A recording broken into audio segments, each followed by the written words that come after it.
Assalamualaikum warahmatullahi wabarakatuh. Kembali lagi ke channel Rusen 98. Oke, ini ada sesuatu yang menarik ini, yang sangat menarik yang dilakukan oleh oleh Mas Gibran ya.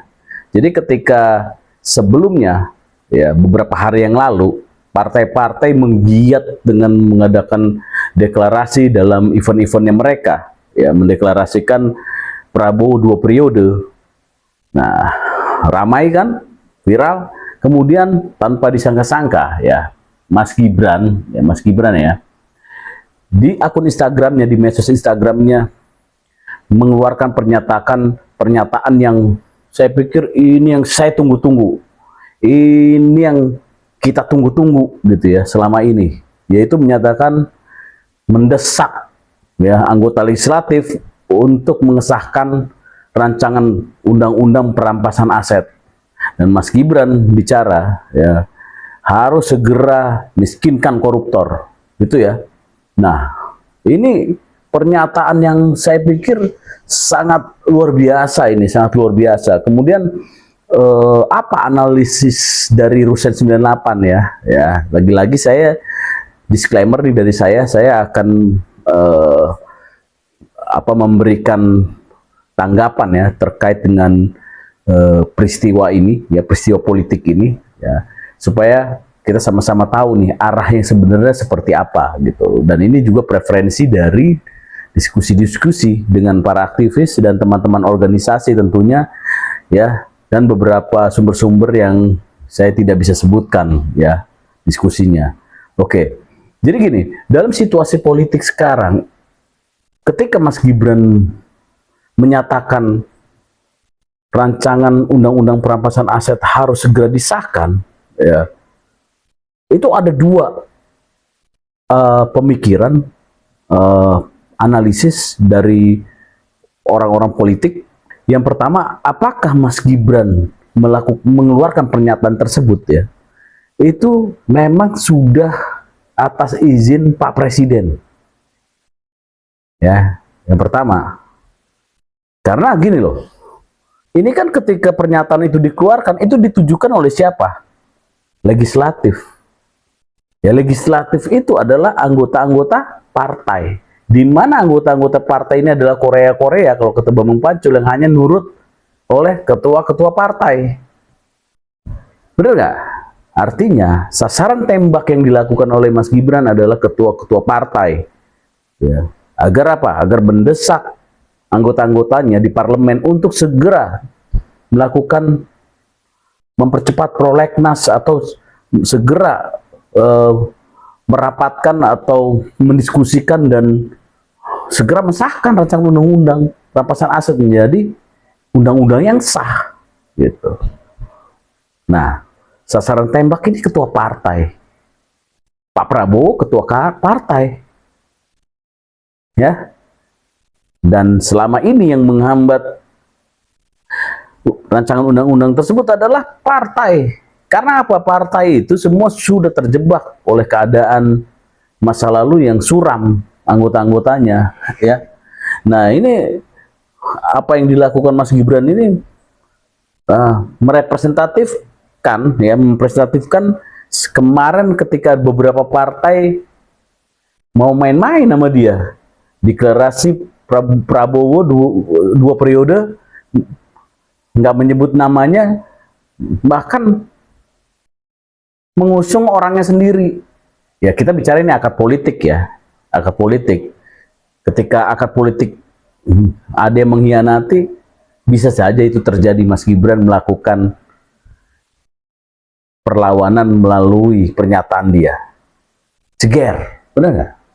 Ya, jangan macam-macam loh. Nah, ya ini kalau memang dia tanpa izin, pernyataan tersebut keluar tanpa izin oleh Pak Presiden. Ya. Nah, yang analis kedua, pernyataan ini atas persetujuan Pak Prabowo. Nah, clear kalau ini yang terjadi yang kedua. Oke. Artinya hubungan Pak Prabowo dengan Mas Gibran solid. Dan ini bisa menjadi indikator bahwa 2029 Pak Prabowo akan tetap menggunakan berpasangan dengan Mas Gibran. Ya. Jadi hitung-hitungannya gini loh.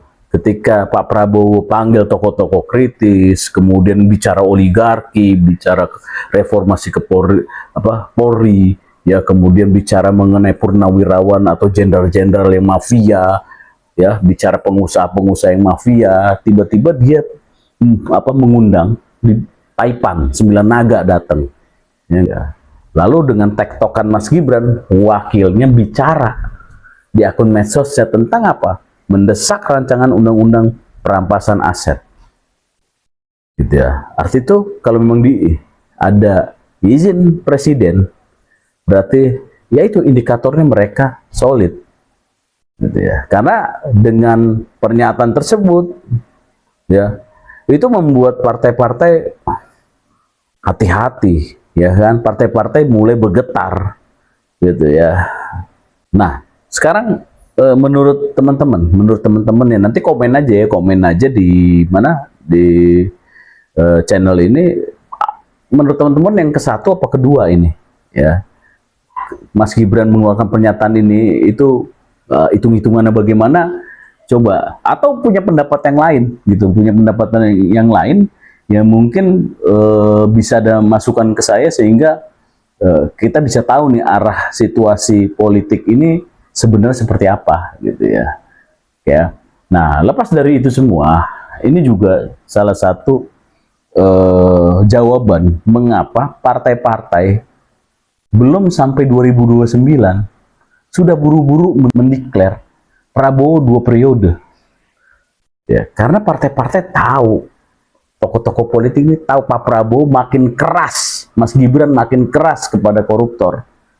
Ya, ini bagian dari menjilat, kalau menurut saya partai-partai menjilat, atau ya memberi bahasa implisit, nanti kalau misalnya Pak Prabowo keras, jangan ke partai saya dong, ampuni dong saya yang sebelum-sebelumnya, kami yang salah ini, gitu ya. Jadi minta perlindungan kepada Pak Presiden dengan cara menjilat deklarasi lebih cepat.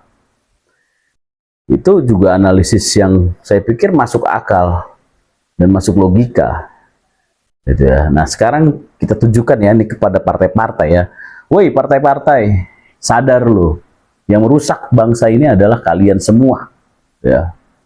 Ya, kalian. Itu yang disebut oligarki, salah satu unsurnya adalah partai. Ya. Sekarang kalau partai, ya, ini ketua-ketuanya nih, tidak mengintrusikan kepada anggota-anggotanya di legislatif, ya, untuk mengesahkan rancangan undang-undang perampasan aset, jangan salahkan kalau masyarakat yang turun. Jangan salahkan pendukung Jokowi, pendukung Mas Gibran, ya, akan bergerak, ya, akan menekan kalian, ya. Oke, itu saja dari saya. Semoga kita semua termul, ya, relawan Pak Jokowi, relawan Mas Gibran, semua tetap solid, bersatu, makin kuat. Kalau memang Pak Prabowo nggak pakai Mas Gibran lagi, kita dorong Mas Gibran menjadi RI 1. Assalamualaikum warahmatullahi wabarakatuh.